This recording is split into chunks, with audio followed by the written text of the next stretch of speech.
Good morning, everyone. Thank you for joining us for the Road to 2030 Propulsion Battery webinar. My name is Bernard Swiecki. I serve as VP of Mobility and Research at GEM at the Detroit Regional Partnership, and it's my pleasure to be your host today. I'm going to walk you through a little bit of housekeeping and some introductory comments, and then we'll turn the show over to our two featured speakers. I do also want to call your attention to our question structure, which is we are going to be using the dedicated Q&A button that you see there. So please feel free to ask questions over the course of the presentations. Please keep them coming in. And we have time for a lot of time actually for questions at the end, and we'll do our best to make sure that we get to everyone. Let's go ahead with the next slide, please.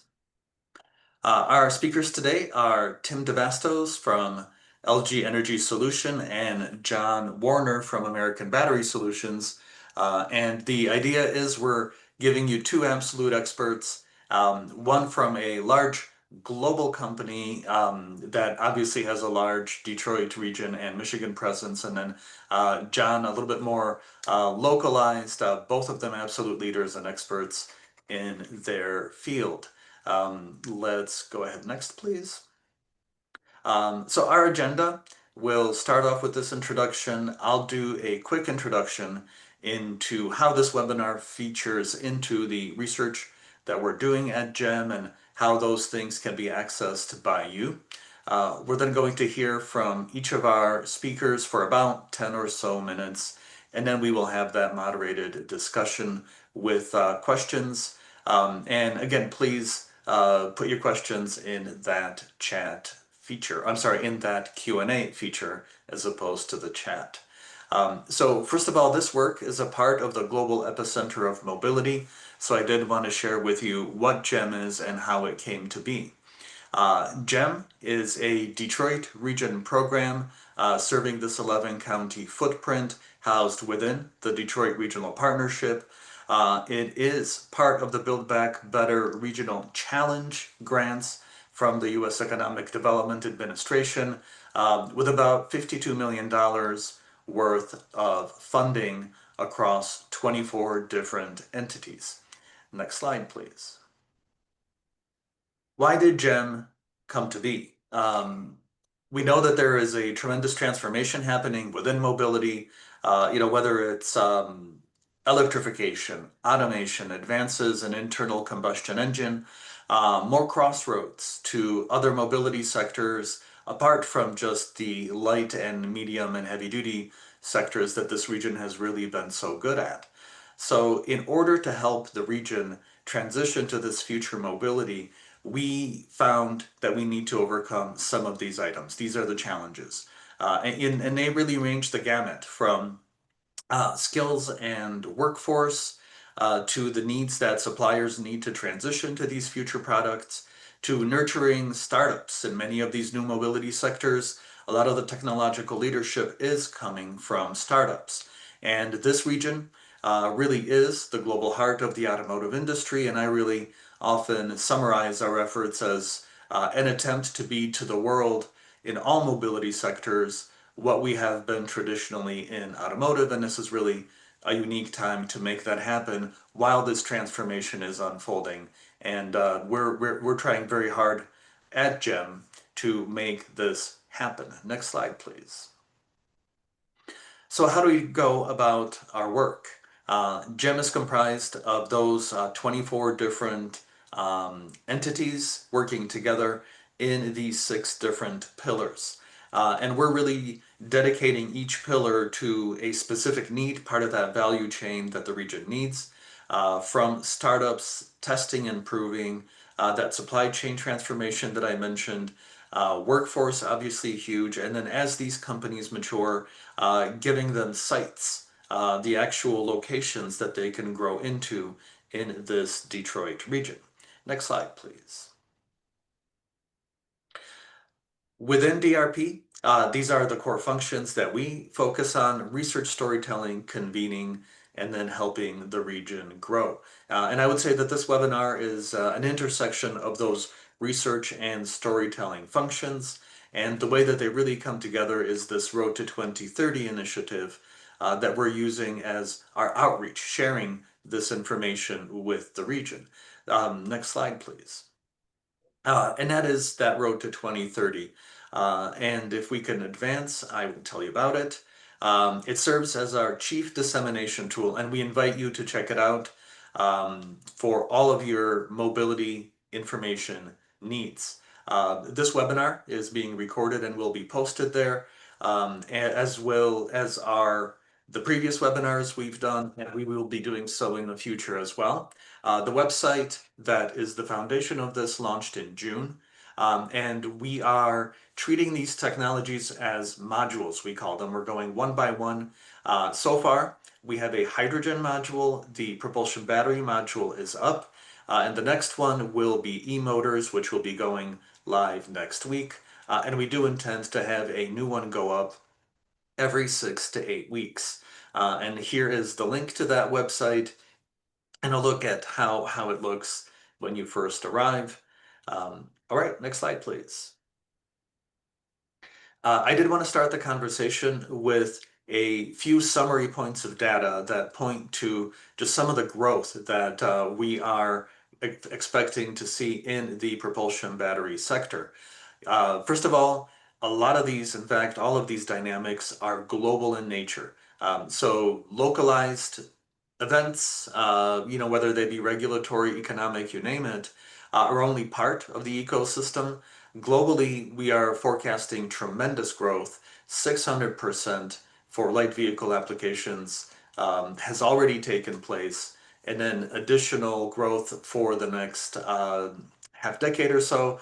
So, for example, in the light vehicle sector that this region does so well, we're seeing a 51% penetration rate, and that's because it's more than just pure battery electric vehicles.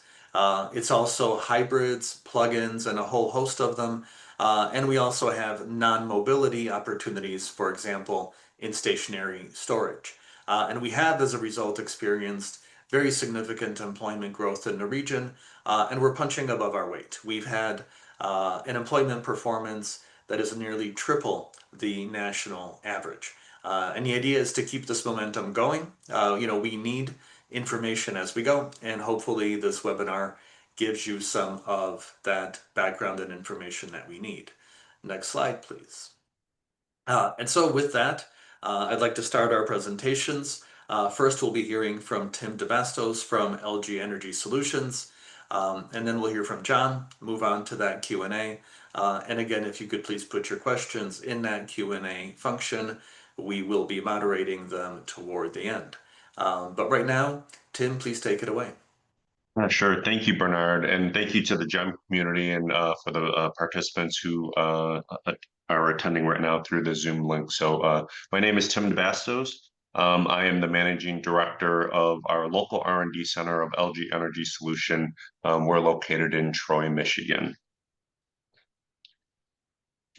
Yeah, and what I'll talk about is turbulent but certain path towards electrification, not only in just EV, but in other sectors as well. Thank you. The topics we'll go through today: current state of the U.S. battery industry, how LG Energy Solution sees it, opportunities, and some, I think, interesting growth areas through energy storage systems. Why we still believe electrification is going to go through a wider adoption in the long term, and then just briefly LG Energy Solution overview, and then addressing uncertainty in the marketplace. So here's the state of the battery industry as we see it. If we go to the next slide, thank you. Q2 EV sales, EV market is normalizing. So what you see on the left-hand side is 2024 comparison for the first half versus 2025 comparison. And actually, we're actually see a year-over-year slight increase by 1.5%. So we are seeing growth. It's not exactly predicted. It's not a smooth line, but we are seeing some growth there. And there's a number of factors that could be contributing to that right now, especially at the dealing with the incentives and what's happening with the big beautiful bill. On the right-hand side is an EV segment by share, and you can see the split there with Tesla and GM, Ford, etc. Some brands are doing quite well, with Chevy improving year over year significantly. They're doing quite well. GM EVs are up by over 7% year over year, and they now account for 13% of all the EV sales. I would say overall, though, the pie is about the same size. So we feel, though, in the long term, that pie will get bigger. Okay, next slide, please. Where we are seeing some momentum recently in the United States is energy storage systems, ESS, for a number of benefits and reasons. Ensures American energy security, reduces some of the strain that we're going to be seeing in the near term, I think near and midterm, with AI data centers and all of the capex that's going into that. And then it also supports the United States through a transition to sustainable energy. So we are seeing growth, significant growth with ESS, and that will impact some of our plants and what we're producing and how we're trying to increase efficiency and utilization at our different plants. Go to the next slide, please. So opportunities we're seeing with energy storage systems. So private equity ESS and infrastructure has doubled since 2014, so a little bit over 21 billion last year. We are anticipating within the next 10 years we could reach 220 gigawatts. And so for next year, so in the near term, we are targeting about 30 gigawatt hour of ESS capacity in North America for 2026, and that will account roughly maybe half of the capacity within the U.S. So LG Energy Solution is part of the solution for that. Okay, why we still believe in an all-electric future for EVs. And here's a number of positive proof points on EV. Number one, and this is a chart really just demonstrating OEMs back a longer warranty, powertrain warranty when it comes to EVs, and that's simply because there's less components, right? You don't have an engine, you don't have a transmission, you have a battery pack, and so there's less moving components with it and more electronic control on that. So we see on average 8.4 years. Hyundai and Kia, they guaranteed that 10-year powertrain warranty, so that helped lift that average to 8.4 versus for the most part with the ICE vehicles about 5 years or 5.5 years. Next slide, please. Another positive proof point with EVs is that they're fun to drive. You get instantaneous torque, and for the most part, that's awesome. I drive an EV myself, and sometimes once in a while it can be a little bit frustrating trying to, when you're getting onto the freeway and you're in an EV and the vehicle ahead of you is an ICE, sometimes it feels a little bit like a different generation propulsion system because you're getting that instantaneous torque. But overall, though, super fun to drive. And I would say if you look at the median of vehicles, most EV vehicles can get 0 to 60 within 4 seconds, 5 seconds max. So they are certainly a lot of fun to drive.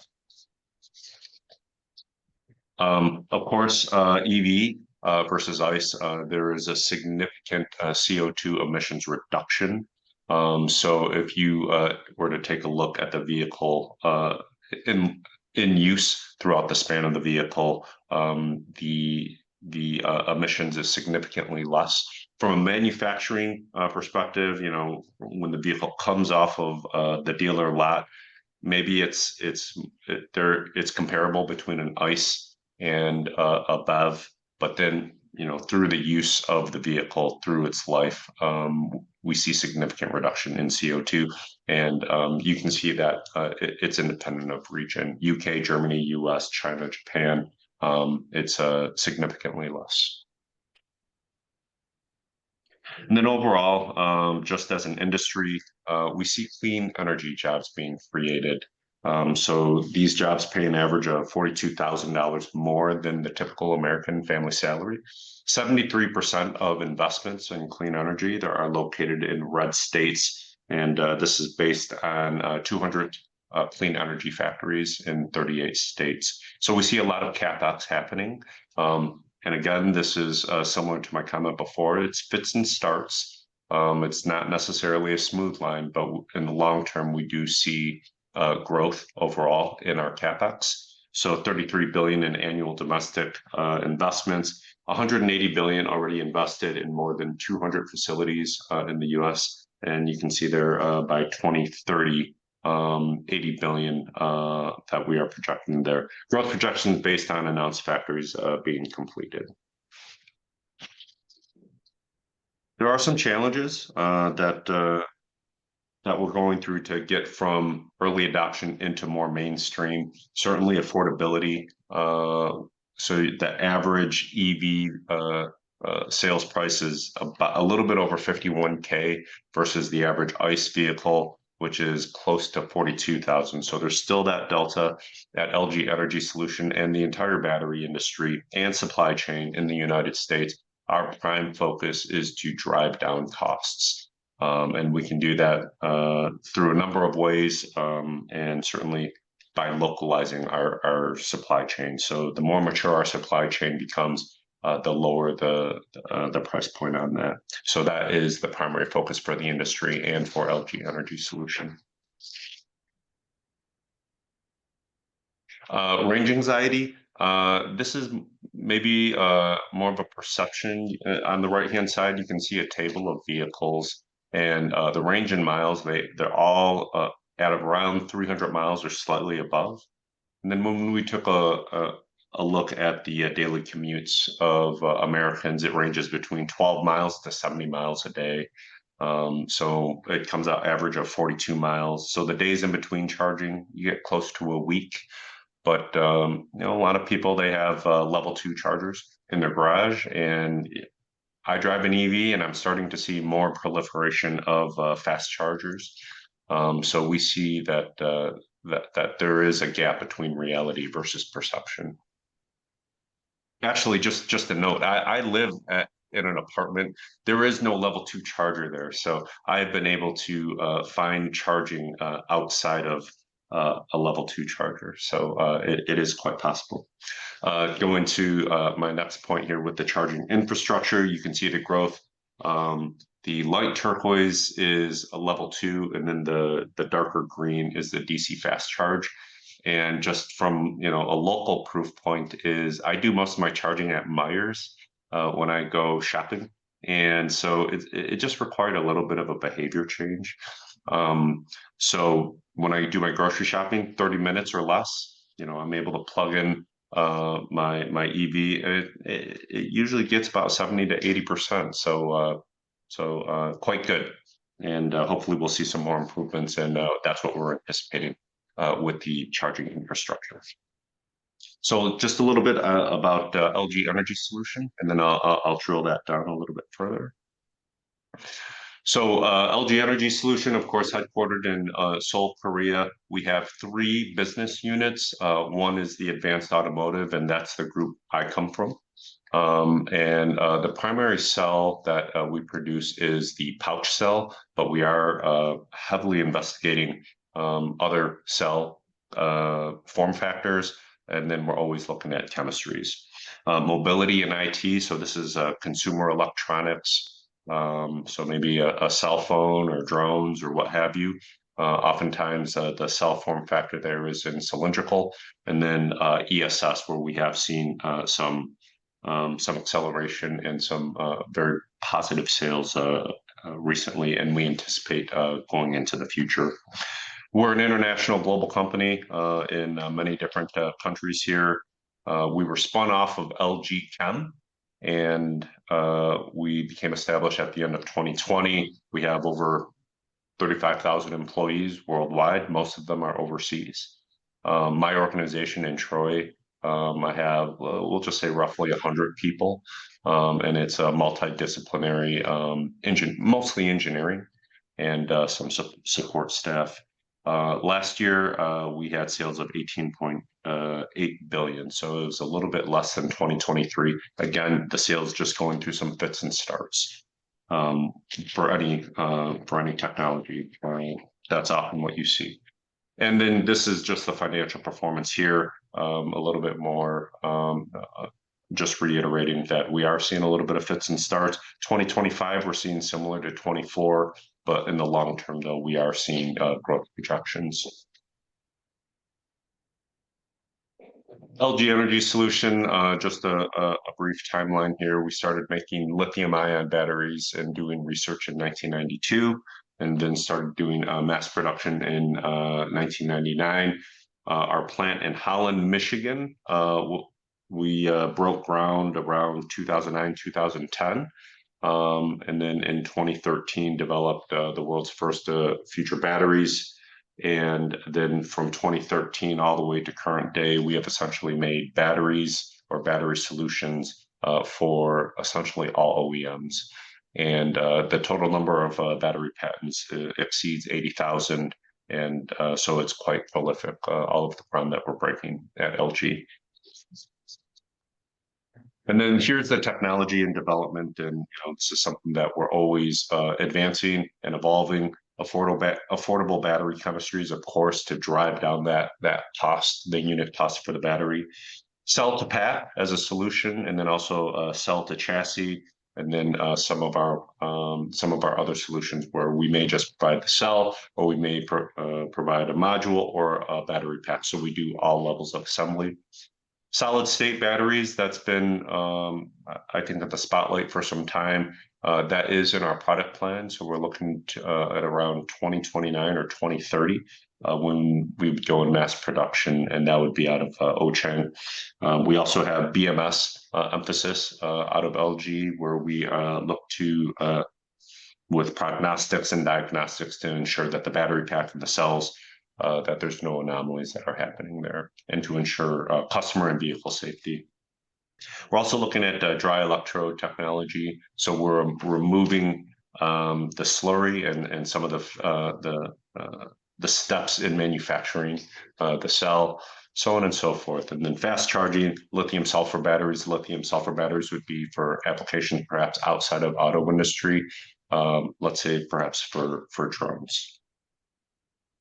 Okay, let's go to the next slide, please. LG Energy Solution, here's our footprint overall. So we've invested over $25 billion into the US. We have 8 plants in North America, 7 in the United States. And then we have 2 plants in the state of Michigan, 1 in Holland, and then 1 in Lansing. Those are wholly owned by LG. And then we also have a wholly owned plant in Queen Creek, Arizona. And then the rest of our plants are joint ventures, and our partners include GM, Honda, and Hyundai. And then we have 1 plant in Windsor with Stellantis. And we fully believe, and this is something even before the incentives were set out with Build Back Better, is made in the U.S., made in America. So this is a theme that we wholeheartedly believe in, and you will see our investments. And I think our investments are a proof point in that strong belief. And so here's the road ahead, and some of the things we're doing to deal with the dynamics of the industry. Go to the next slide, please. So for our strategy, developing more competitive solutions. So we are always on the lookout for new chemistries, new form factors, and we will continue to do that. There's been some headlines recently on LMR, LFP, and then we're also taking a look at mid-nickel. We're being collaborative with our customers, but there's been some feedback for different types of cell form factors. And so that is something that we are heavily invested in with our OEM partners. We're also looking to increase our utilization plants. So even though from an auto industry perspective, maybe we're seeing a little bit of fits and starts, we are producing ESS product out of plants that were typically just automotive, and that's to increase our utilization as well as to anticipate the ESS demand that we're seeing. Adjusting ramp-up speed of investments, as some of the demand shifts that we're seeing in real time, and then exploring new use cases. So we do that, some of our partnerships with MEDC and then some of our other business units as well. And then just in summary, the EV market is not what was expected. It's still growing. It's fits and starts, and in the long term, we see growth. ESS represents a remarkable growth opportunity, and that's something that we'll continue to support strongly. The long-term trends still favor an all-electric future, and LG Energy Solution will continue to innovate and optimize for all those use cases. So thank you for your time. I appreciate it. Okay. Tim, thank you very much. Great presentation. Looking forward to the discussion and the questions. And just a quick reminder to our audience to please include those questions in that Q&A function on your screen. And with that, I would like to bring up our next speaker, John Warner, an absolute expert on the topic, the man who wrote the book in some cases, and a member of the GEM research work group as well. So it's really great to be partnering with John on this work. So John, with that, please take it away. Awesome. Thank you, Bernard. Thank you to the whole GEM team there, and thanks to Tim. That was a great presentation. I appreciate all the hard work you guys have done here in the U.S. and globally. So with that, I'm Dr. John Warner. I'm the Chief Customer Officer and one of the co-founders of American Battery Solutions. I've got an interesting background. I've been in the battery side of the business for about 16 years, but then I spent almost 20 years in the automotive side of the business. So I kind of bring the automotive OEM and the manufacturing aspects right along with the battery side. So that next slide, please. So American Battery Solutions, for anybody that hasn't heard of us, we are a small battery pack manufacturer. So Tim does a great job from cells to modules to packs, and we work with LG and other cell makers out there to take those and integrate them into what I'll call non-automotive applications. And so we work on things like transit buses and delivery vans and kind of industrial applications. But we founded the company back in 2018 by Subhash Dar. Subhash is one of the co-inventors of nickel metal hydride. So he's been in the industry for a very long time. And he reached out to myself and we pulled together a group of real industry experts around the battery pack side. Today, we're about 364 team members, and that updates every week. So we're probably bigger than that now. We're probably closer to 380 today. In two facilities, headquarters, engineering, and what we call our innovation center is here in Lake Orion, Michigan, 120,000 square feet facility. We've got about 200 people here in the mid-Michigan region supporting the engineering and testing and validation and all of the back office applications. And manufacturing is done right now in Springboro, Ohio, in our 170,000 square foot facility with about 160 employees down there. And we actually just added a third facility, which is a warehousing facility down in Ohio, just south of Springboro, just to be able to support some of the growth that we're seeing here. We got really lucky with both of those facilities is that we acquired them from Bosch Battery Systems back in 2019. So we were able to kind of jump into some facilities which were already custom built for battery development. And really exciting, we've kind of managed a slow growth here, but we've got about a gigawatt hour of installed capacity today. But by the first quarter of next year, we'll have our next 2 gigawatt hours, our new line coming in. So by early 2026, we'll be running at about 3 gigawatt hours of capacity and running 2 to 3 shifts on all of our lines here. And of course, being in the center of the automotive universe, we are IATF 16949 certified. So we've got a great background here. And like I started with, we don't do cells. We work with all of the great cell makers, LG and all of the companies out there that are doing phenomenal work in the cell side.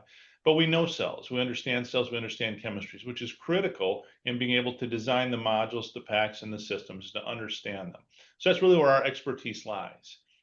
And of course, I would be remiss if I didn't mention we were very fortunate in the life of a young company to be acquired in 2023 by Komatsu. So we now are a wholly owned subsidiary of Komatsu America, which is Komatsu family of companies. We're over 62,000 people in the Komatsu family, and we are very proud to be a member of that company. And now that expands some of our opportunities to grow. And on the far right, you see some of our applications there. So we range from kind of 3 kilowatt hour lead acid form factor type batteries, of course, lithium ion in those form factors, all the way up to about 110 kilowatt hour battery packs, both custom and off the shelf solutions for kind of those fleet and industrial applications. Okay, next slide. We are a proud Michigan company here. I myself was born and raised in Flint, Michigan. I've been here in Southeast Michigan for most all of my career. We were very fortunate when we first acquired this facility to have the governor and some of our local representatives come out and do a ribbon cutting ceremony. And then more recently, just a few weeks ago, we had a House Representatives member, Lisa McLean, here visiting us at ABS. So we've been really fortunate to be able to partner with all of our representatives and all of the state and government and organizations here locally as we expand our operations.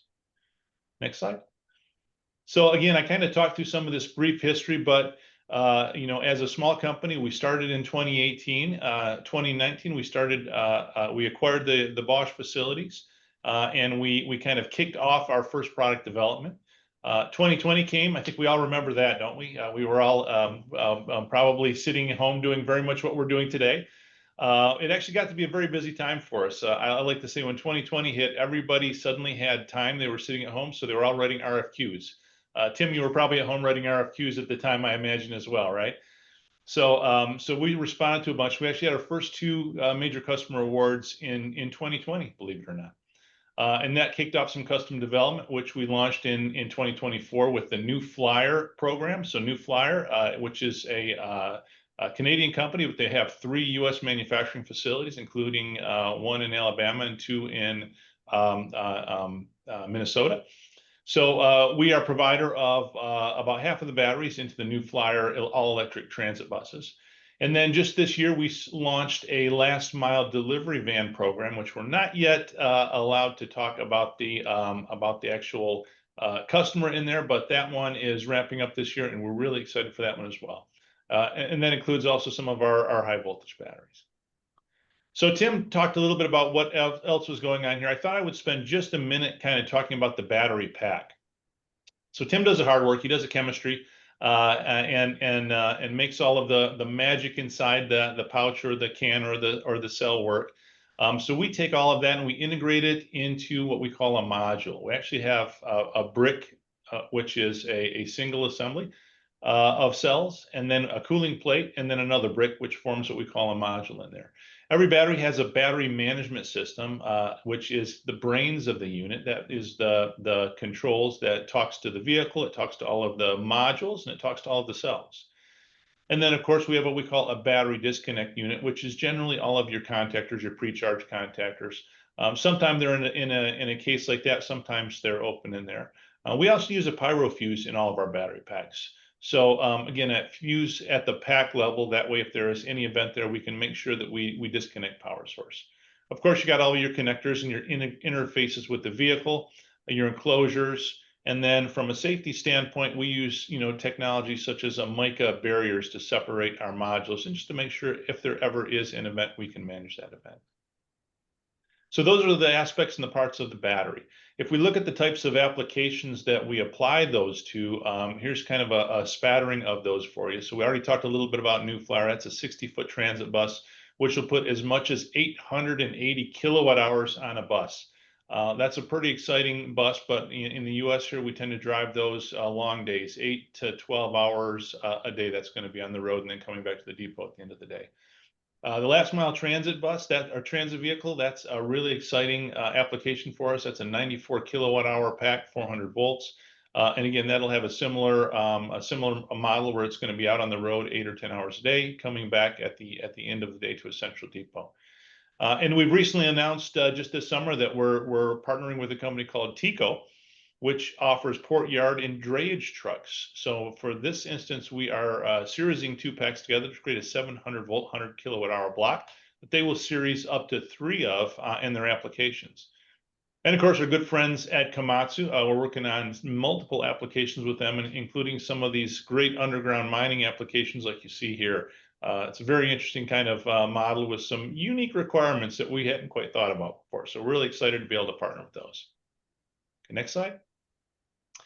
So just kind of focusing in again on the Michigan applications here. You can see some of the applications here we talked about already. We do have 3 pilot lines here in our Michigan facility. So we've got, and again, we set the facility up with a lot of flexibility. So the idea when we put these prototype and pilot lines in place was that we didn't necessarily know it would be coming down, but we want to be able to change them quickly. So all of our low voltage products were developed here. We've got laser welding capability, as well as wire bonding capability in here. And of course, we've got a large set of test labs. And I'll show you those in the next slide, please. So we've got about 400, call it 300 channels of cell testing here. We've got 40 or 50 channels of module testing and about 40 or 50 channels of pack testing, all including thermal chambers. Some of the largest thermal chambers, including a walk-in chamber and some 10-foot by 8-foot by 4-foot thermal chambers that sit in EUCAR 7 explosion-proof containers that you see in the upper right-hand screen there. So those are really, really awesome set of equipment when you're doing full pack level testing. So we do about 80% of our own validation testing in-house. The only thing we really outsource is that abuse type testing. We also have a hardware in the loop lab, which allows us to accelerate our BMS development and our software development. Just in the process of actually expanding that Hill lab to be able to allow us to process quicker and faster. Next slide.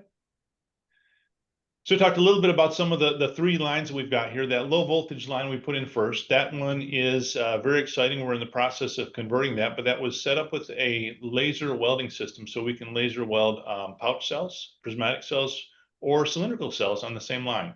And so we're retooling it right now for a prismatic cell application using an LTO cell, and that'll be up and running here in about another month with that new application. On the right side is the module line for our we call it our high voltage pack assembly. And that's where all of our prototypes and A, B, C samples and pilots have been done for all of our production packs. You see a lot of automation in both of those lines. We wanted to make sure that we're automating where it's critical to quality. And so that's what we do. We've got, I think, 4 different robots on the line on the right. I think two different robots on the one on the left. And then on the bottom left, we put in a line to be able to support some of the Komatsu activities, and that's actually a Komatsu pack assembly line. In that case, we're using a module that is coming out of another facility, and we are assembling it into a pack here into our facility, including doing all the final validation and testing. Okay. So kind of pulling together, what do I see as the future of battery technologies? And I can say to Tim's slide, ditto. So we see over the next 5 years, and when I think of the future battery technologies, I kind of put a mental map in it, the next 5 years, and then kind of years 6 to 10, and then kind of beyond. So cell chemistry evolutions, Tim hit on a lot of those. One of the things I ask companies a lot about are inherently safe cells. Everything we do at the pack level or at the system level is really to protect that cell. So the more safety we can get into those cells, potentially the less cost we can put into the systems to be able to have to protect those. Working with some great companies like Linova, based out in Los Angeles, and Soteria Battery Innovation Group, based in South Carolina, who are working on exactly that, making those inherently safe cells. And then improving performance. Again, I'm working with a great company out of the UK who's got some magnetic technologies which integrate at the pack level. So again, how do we make those packs and those cells work harder, work better than they do today? And of course, having that flexibility to look at different chemistries and different form factors. One of the things I say a lot is that there's no silver bullet in the battery industry. There's no one cell that meets every application's needs or packaging. So we've got to have some flexibility to be able to look at different form factors, different chemistries, and really understand the customer requirements. And then, as a pack maker, the thing that we focus on, and Tim hit on this, is the cell to pack, cell to chassis, cell to body. We really look at increasing the non-cell energy density. So really looking at the architecture around the cell and how do we minimize that? How do we take that cost, weight, structure down? And of course, looking at next-gen BMS architectures and evaluations. AI is growing rapidly. We're seeing it used for chemistry evaluations. We're seeing it used for testing. We use it in several different areas within our organization as well. And then looking at things like wireless and cell level monitoring, wireless BMS and cell level monitoring. And just to kind of wrap this slide up, I always, say I'm a student of Bob Gallion and a friend of Bob Gallion. So I always like to end with his kind of, 5 challenges of electrification, starting with safety, performance, life, cost, and environment.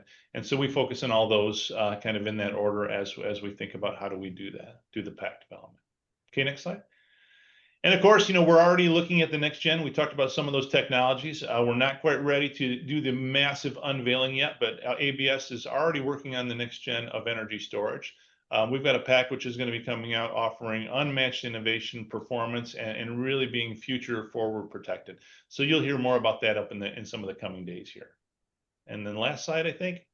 So yeah, so just kind of to wrap up, really we're not just building batteries, we're building the future of mobility here in mid-Michigan.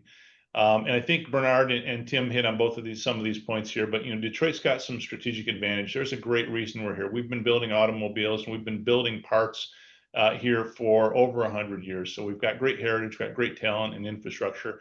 A lot of innovation happening here in mid-Michigan, and that's what the GEM is really focused on. How do we continue to drive innovation here in mid-Michigan and continue to be the center of electrification? And then collaboration, working with GEM, working with organizations like the University of Alabama and other groups, NatBat International. How do we partner and continue to drive best practices? SAE, working with the SAE group as well. And then really, like I said, how do we drive and how do we support that GEM vision for 2030, becoming that hub for propulsion excellence? That's what we're focused on here, growing in the region. With that, I'm going to wrap up and say thank you so much. It's been a real pleasure and look forward to answering any questions. All right, John, thank you very much. Tim, thank you very much. That was a whole lot of content and a whole lot of depth to it. So we really appreciate you getting that detailed. Got a few questions that I'd like to throw at you. And maybe, Tim, if we could start with you because it's been longer since we've heard from you. But what new applications or sectors are on the near horizon that you are exploring for growth? So one of the things that I mentioned in the presentation certainly is with ESS energy storage. So we're seeing quite prolific CapEx spend there, and you've probably seen it in the headlines with all the AI data centers and all the CapEx that's being spent there. Seems like that seems to be the one hypothesis that's driving a lot of the economy.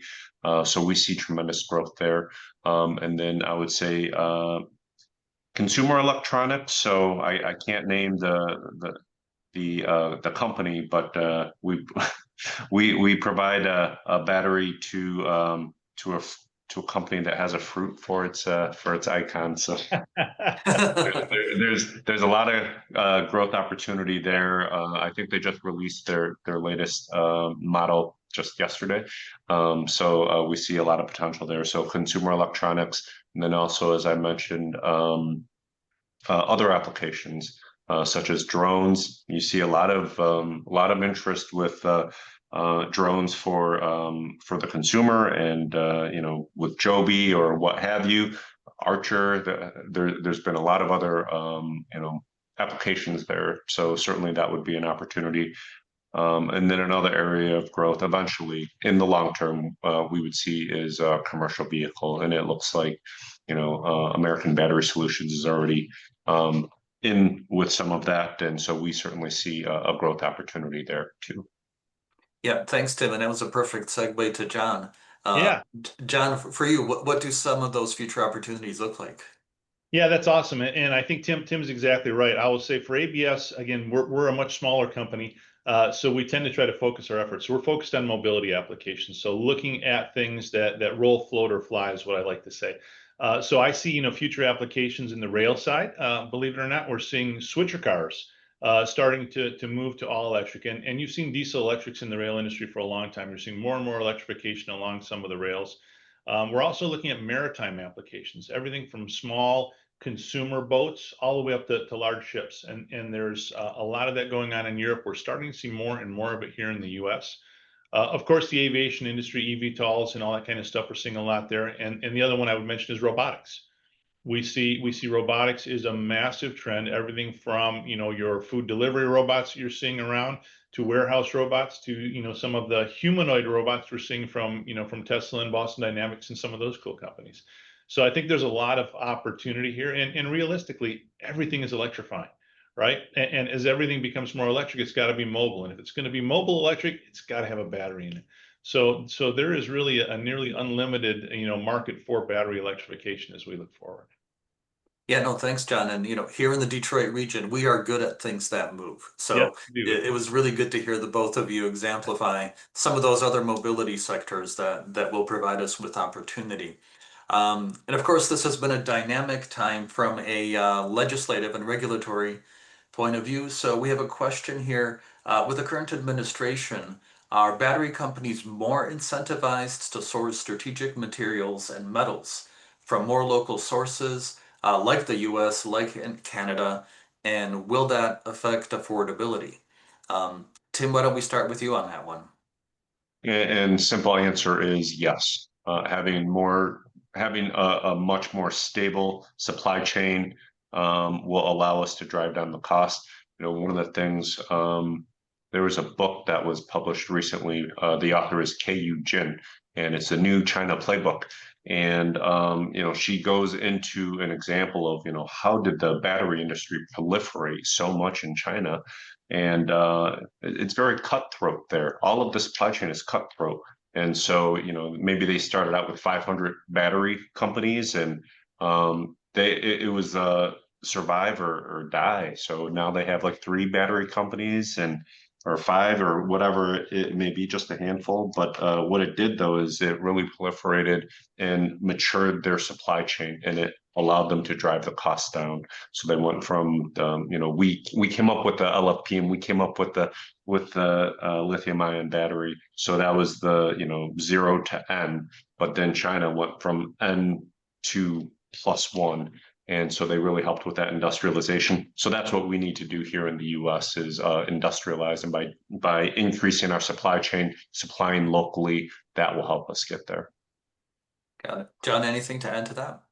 No, I think that was great. I think that some of the tariffs that we're seeing on there, and again, as Mid Michigan, we've globally sourced for many years, and so what I think the tariffs are doing are forcing us to relook at those supply chains, and relook at and making some of the domestic manufacturers a little more cost competitive. Honestly, as we see these additional costs here.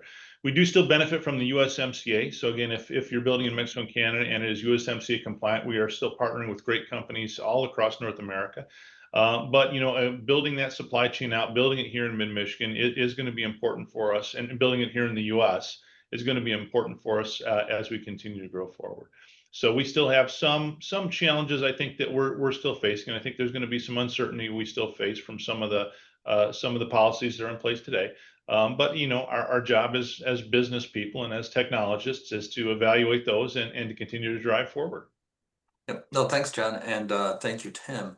Related question, because it does go back to some of those policies and the slowing or maybe the not growing as quickly in terms of electrification as originally forecast.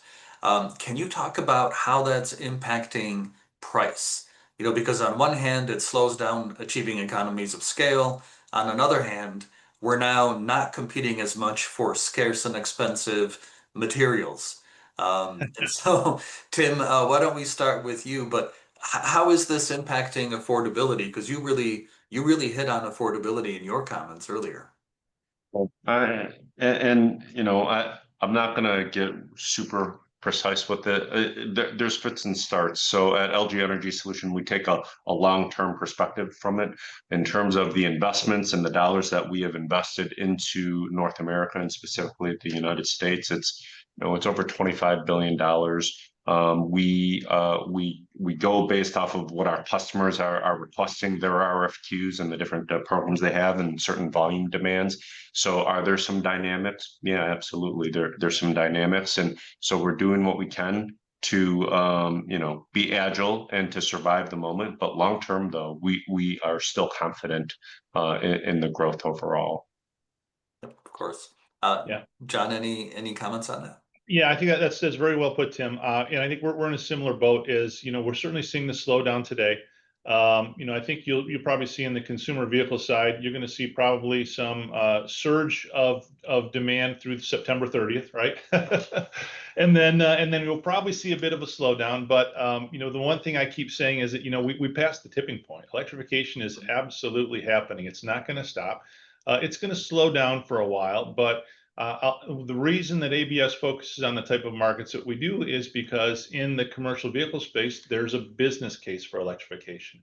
So it's not a consumer purchase that we're worried about, where it's more of an emotional buy. We're looking at applications where they can get a payback in 2 to 3 years in many cases, because they use the vehicle a lot more. So in these markets, we see the growth continuing. Commercial vehicle segment is set to continue expanding through 2030. I think we'll see a slowdown over the next year or two.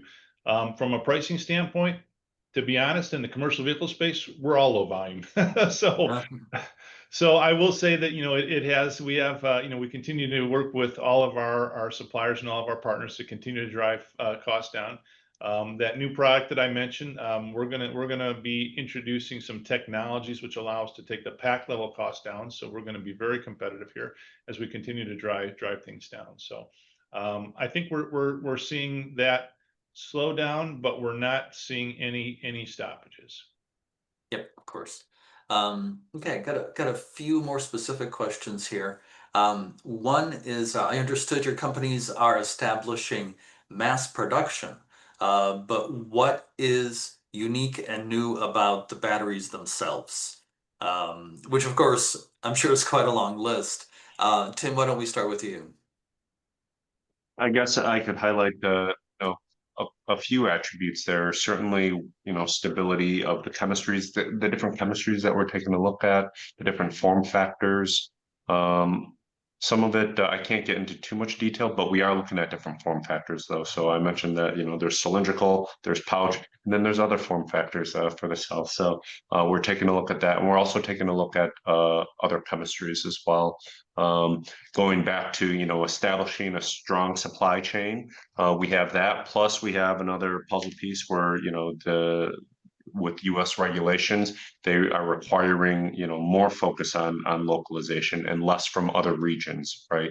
So that helps us and serves as an impetus for developing that supply chain.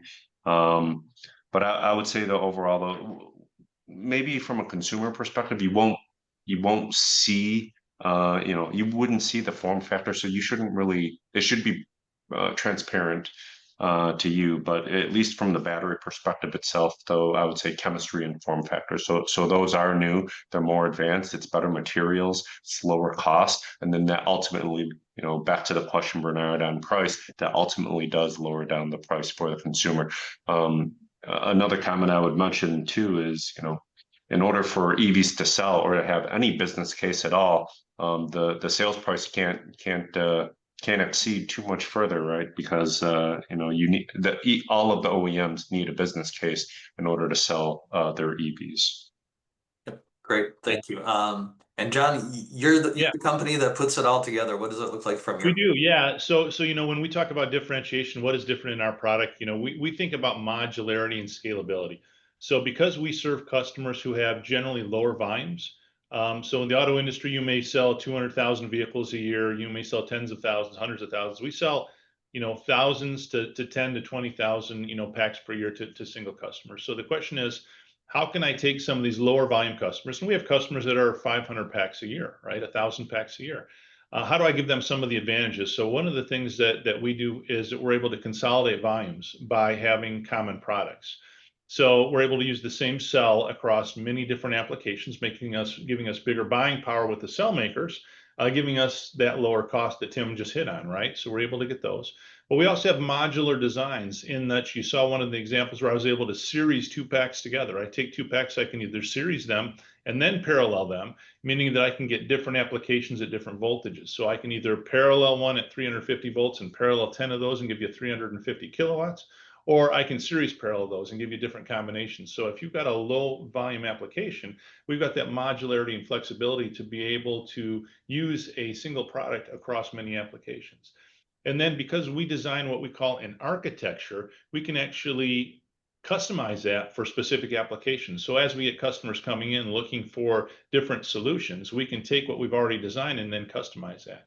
And then as Tim hit on again, and we're looking at our next generation application, we're looking at new chemistries, we're looking at new cell form factors, and how do we use those to continue to build on that modularity and scalability theme, but drive down the cost. So those are kind of where we differentiate.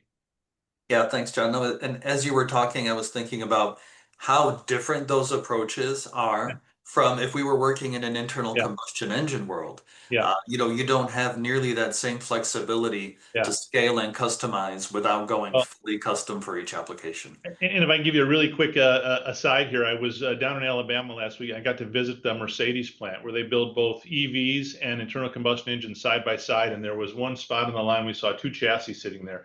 And it was actually kind of mind blowing to see the simplicity of the EV chassis versus the internal combustion engine chassis. So much more complex, so many more components. It was really, really interesting to be able to kind of do that side by side comparison. Yep, absolutely, absolutely. Okay, and then maybe this could be our final question, depending on how long we go.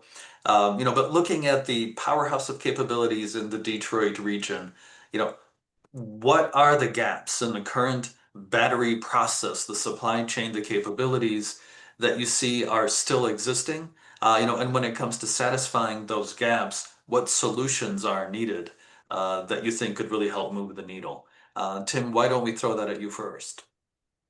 I, I think, and certainly, when it comes to, let's say, like an operator position at a plant, whether it be in Holland or in Lansing, there's some familiarization that has to happen, but that goes without saying for any product. Um, so, so certainly we would want to have good training. We want to work with local universities. We want to work, and this is something that I've had some discussion with MEDC and some of the local government agencies is how do we start familiarizing people with battery and battery technology, the manufacturing process, but even something like familiarizing kids like K through 12. How do we introduce this to them? And so that's something that certainly at LG Energy Solution we'd be interested in participating in, bringing this to like middle school or high school or even younger, just to show them kind of these are the kind of, John, to your point, here's the bill of material. This is kind of like the main components of a cell, and start that introduction. But in terms of the skill sets, though, I think just more familiarization and working with the local organizations, universities to try to familiarize themselves. I know that there's some programs that have that, and so we would look to continue to support those organizations. Great. Thanks, and John? Yeah, I was going to say, we got to make batteries sexy again. Batteries and EVs, you make them sexy, make them something that, gets young kids excited. And you're exactly right, Tim. Like I said, I was, again, supporting some of the work that GEM does here and some of the education trends. I work with a couple other universities. I mentioned Alabama earlier. I was down there at the University of Alabama last week, and they're doing exactly the same thing that we're doing here in Mid-Michigan, is they're saying, how do I get into those middle schools? How do I get in those high schools? How do I start giving them awareness about these technologies? Manufacturing a battery is different than manufacturing a component. From Tim's standpoint, he's working with chemistry, right? So now you got to think about clean rooms. How do we educate those people? How do we get into the technical schools? How do we get into the 2-year colleges, as well as the universities? So, we do the same thing. We work with a lot of universities, work with a lot of organizations, trying to figure out how do we create, and actually I'm working with a group based out of the Naval Postgraduate School out in California to try to generate some standardized curricula. How do we create a battery engineering program, right? We have electrical engineers, we have mechanical engineers and thermal engineers, but there's no battery engineers, right? We have to train those guys on the job. And the same thing, we get technicians, as Tim hit on there, how do we make sure that they've got the right training so that they're safe in these environments? So there's training all up and down the line. I think that's one of the things that, I think we need to continue to grow on. That's what's going to be the strategic differentiation for Mid-Michigan and for the Detroit region, is we've got this amazing workforce with all of these talent sets. How do we give them more skills to be able to continue to help and grow and grow the industry here? Great, Just great. a quick comment too.